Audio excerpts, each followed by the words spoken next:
তাসনিম জারার পর এবার জাতীয় নাগরিক পার্টি থেকে পদত্যাগ করলেন তার স্বামী খালেদ সাইফুল্লাহ। তিনি দলটির যুগ্ম আহ্বায়কের পাশাপাশি পলিসি ও রিসার্চ উইং এর প্রধানের দায়িত্বে ছিলেন। বুধবার এনসিপির আহ্বায়ক নাহিদ ইসলাম বরাবর লেখা চিঠিতে খালেদ সাইফুল্লাহ বলেছেন, আমি এনসিপির সব পদ ও দায়িত্ব থেকে পদত্যাগ করছি।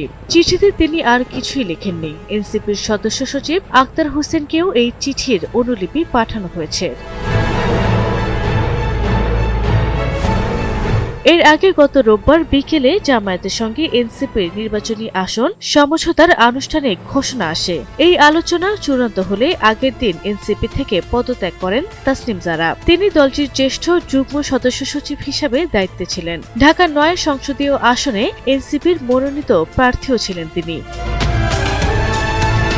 এনসিপি থেকে পদত্যাগের পর স্বতন্ত্র প্রার্থী হিসেবে ঢাকা ৯ আসনে প্রার্থিতা ঘোষণা করেছেন ঢাকা মেডিকেল কলেজ ও যুক্তরাজ্যের ক্যামব্রিজ বিশ্ববিদ্যালয়ের প্রাক্তন ছাত্রী তাসনিম জারা।